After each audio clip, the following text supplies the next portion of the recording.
खबर उत्तर प्रदेश के बहराइच जिले से आ रही है, जहां पर मुहर्रम के त्योहार को लेकर पीस कमेटी की बैठक आयोजित की गई।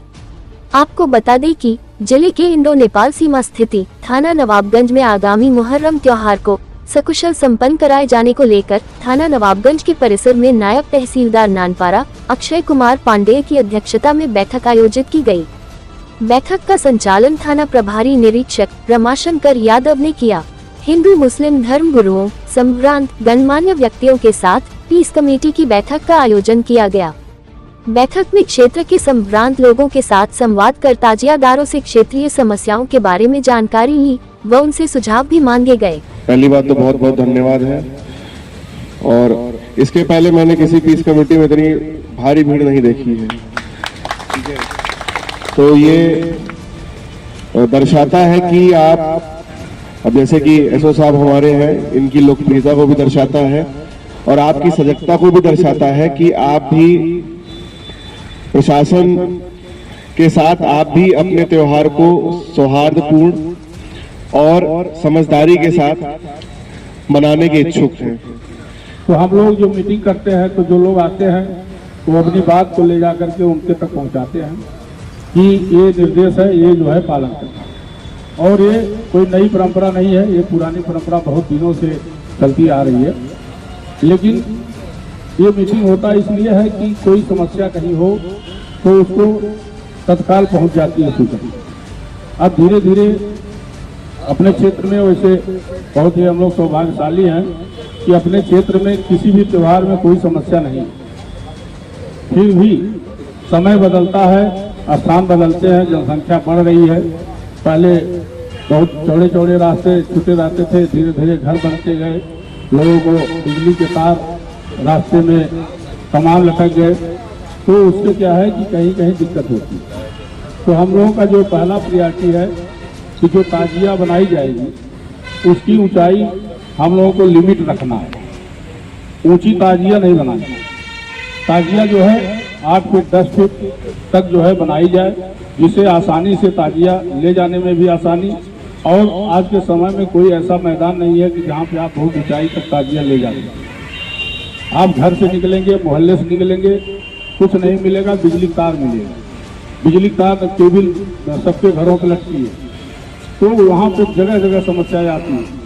और सबसे ज़्यादा समस्या जो आती है वो आती है कि जो आप लोग निशान लेके चलते हैं, निशान में कभी भी हरे बांस का प्रयोग मत करिएगा। इसलिए कि लड़के नौजवान लेकर आगे आगे चलते हैं और वो लंबाई में होता है, पता चला झुक गया, कहीं तार में टच हो गया तो कैजुअलिटी होने की बहुत ज़्यादा संभावना रहती है। तो इसके लिए आप सूखे बांस का प्रयोग करिएगा और प्रयास करिएगा कि उसकी ऊंचाई ज़्यादा ना हो, क्योंकि आपको ले जाने में दिक्कत है। और आपके मोहल्ले में निकलने में कहीं ऐसा रोड नहीं है पूरे अपने क्षेत्र में कि जहाँ पे आप सीधे ऊंचाई तक ले जा सकते हैं। कहीं पे भी ऐसा रोड नहीं। और हर साल ये परंपरा होती है। इस साल तो बहुत अच्छा है कि इस समय फसल भी नहीं है कोई और खेत खाली भी है। तो लोगों को असुविधा, कभी काल बरसात में आ जाता है सीजन एकदम त्योहार जिसमें फसल लगी होती है, पानी भरता रहता, गड्ढा में पानी है कहीं है। मौसम तो कोई बता नहीं सकता कि त्योहार में क्या मौसम रहेगा। तो उसके हिसाब से हम लोग अपनी तैयारी को भी रखना है।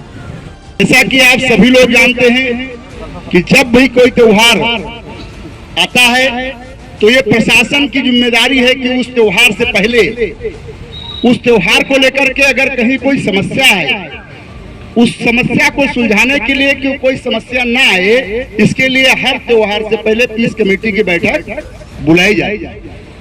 और ये त्योहार तो ऐसा त्योहार है, मुहर्रम और चहल्लुम का त्योहार। और त्योहारों में तो होता है कि ये हिंदू धर्म का त्योहार है, मुस्लिम धर्म का त्योहार है। हमने देखा है कि मुहर्रम और चहल्लुम का त्योहार ऐसा है तो हिंदू और मुस्लिम दोनों समुदाय के लोग मिलजुल करके बड़े ही हंसी खुशी के साथ ढोल बजाते हुए अगर हम देखते हैं तो उसमें 2 हमारे हिंदू भाई भी हैं जो ढोल और झांझ साथ में बजाते हैं। आगामी त्योहार आपका अभी समय शेष है। यदि किसी प्रकार की कोई समस्या आ रही है, जैसा कि अभी अन्य समिति के लोगों ने नोट कराया है कि आपका त्यौहार जो यहाँ होते हैं, 40वां मुहर्रम, बीच में अन्य त्योहार, उनमें कहीं से भी कोई व्यवधान न पैदा हो, किसी को किसी प्रकार की समस्या न आए। अभी तक तो प्रशासन की ओर से पुलिस विभाग के द्वारा आपको आज की मीटिंग से संबंधित कोई भी दिक्कत हो उसके लिए आह्वान किया गया है कि आप लोग बताएं। क्योंकि मुहर्रम जुल्मो सितम के लिए जब बादशाह जालिम था, बादशाह खराब था, बादशाह झूठा था, उस वक्त का बादशाह लुटेरा था, उस वक्त का बादशाह अय्याश था। जब इतनी सारी बुराइयां उस बादशाह में पाई गई तो हजरत इमाम हुसैन का काफिला कोई लाखों में नहीं था, सिर्फ 72 या 82 आदमी थे, जिसमें औरतें भी थी, बच्चे भी थे, जवान भी थे। ये सब मदीना को छोड़ के चले गए।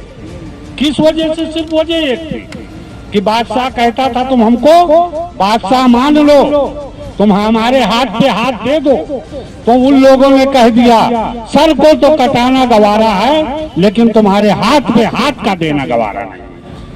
चाहे हिंदू का हो चाहे मुस्लिम का हो, भाईचारे का त्योहार होता है और हम सभी लोग कंधे से कंधा मिलाकर एक दूसरे के त्योहार में शामिल होते हैं।